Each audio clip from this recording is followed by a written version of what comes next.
Does your turbo take longer to spool than you'd like it to? Your intercooler piping size could be too big. In this video, I will be walking you through the steps to calculate the proper intercooler piping size for your power goal, and I'll also explain the benefits of having properly sized intercooler piping.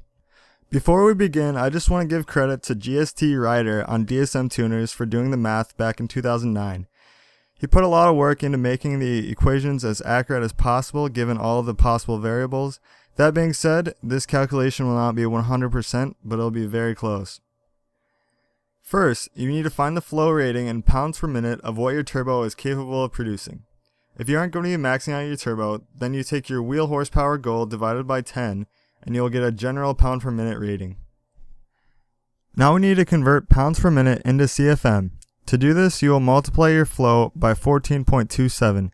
Since the flow rating for the 68 HTA is 51 pounds per minute, the CFM would be 727.77 at full boost. So now that we know our max CFM, we need to look at each size piping to find out what our air velocity will be. Since air becomes turbulent at a velocity of 0.4 Mach, you'll want to keep your velocity right under 0.35 to achieve maximum efficiency and spool.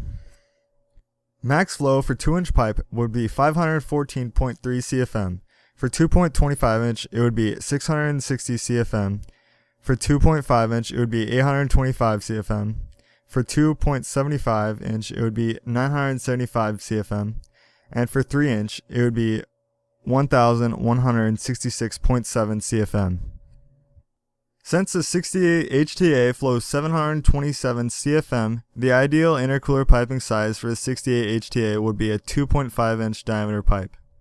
Now let's say you have the 68 HTA installed and you randomly decide to go with 3-inch piping.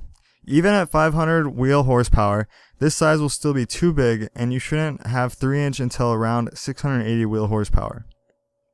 Your spool will take longer than necessary because your turbo has to fill more volume to achieve the same boost pressure. But if you have properly sized intercooler piping, your spool will be as fast as possible. Now you're probably thinking the bigger intercooler pipe makes more power, which is true because it has less pressure drop and more flow, in turn giving a little more horsepower. Even though you'll make a little less power on smaller intercooler pipes, the benefits of faster spool outweighs the cons of turbo lag, because you'll make power sooner instead of making more power later in the power band.